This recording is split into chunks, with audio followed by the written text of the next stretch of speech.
kabaliktaran ng swerte. Mukha lang inosente pero pwede magrebelde. Ginagawa kong kapre ang bawat mga duwende. Kung minsan ng kulay-pulay ginagawa kong berde. Nakasagutan ko si nanay, si utol na kaaway. Hindi na ako umuwi ng bahay. Nagpunta sa kapitbahay, nakitulog, nakitambay, nakiuso, nakibagay, nakiusok, nakitagay. Pinakain ko ng damo ang pulang kabayo. Paulit-ulit lang umaasang may magbabago. Binusog ko lang lalo ang adik kong pagkatao. Pag nagtalo yung dalawang aso, yung mabuti yung talo.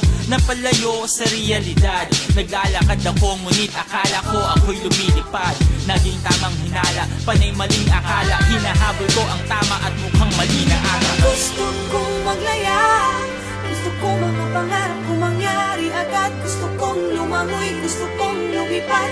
Pakiramdam ko kaya kong gawin ang lahat. Teka, wag kang magmadali, dahan-dahan na. Tayo ay para lang umahakbang paakyat ng hagdan. Ang kalaban ko ay nasa likod nakangiti. May inaalok siya sa akin, di ako makahindi. Hindi sila nakaitim, bagkus nakaputi. Nung ako'y nakatikim, hindi na ako umuwi sa aking tunay na buhay. Humaba lang ang sungay, ang patunay-nunay. Ang lakad ko ay pasuray-suray. Ako ay uminom ng lasong kahapon. Umaasang yung taong yun ang nasa kabaong. At ako ay nilamon ng buhawi. Inanod ng ugali kong simbaho ng pusali. Sa sobrang bangis na gawa nila akong itali. Ang buhay ay tungkol sa kung paano ka bumangon at bumawi. Sa aking pagbalik sa liwanag ay nasilaw. Nasanay sa silid na laging patay ang ilaw. At kahit na nasasabuan, wag kang tatalon. Sa bawat bagyot ng daang laging may pag-asa ron. Gusto kong maglaya, gusto kong mga pangarap kong mangyari agad. Gusto kong lumangoy, gusto kong lumipad.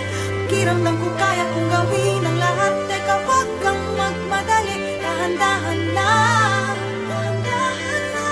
Tayo ay para lang umahakbang paakyat ng hagdan. May araw ng malas, may araw ring swerte. Tanggap ko ng pulay, hindi pwedeng maging berde. Hindi madali, pero posible. Kung ang lahat ng bagay ay gagawin kong simple. May mga taong inilagay para ako'y itumba. Isang kalabit na lang at ako'y puputok na. Ganto ata talaga kapag ang puno ay mabunga. Binabato-bato ng may mahulog at makuha. Sa aking kahinaan ay naging malakas. Lalo akong tumingin paloob, imbis palabas. Isinapuso ko, di ako masyado nag-isip ng kung ano-ano. Lalo ko lang niyakap ang inip. At ako ay nagpasakop sa programa. Sa tulong ng aking mga bagong kasama, ako ay nakabangon sa kama. Muli ko na silayan ang isang bagong umaga. Gusto ko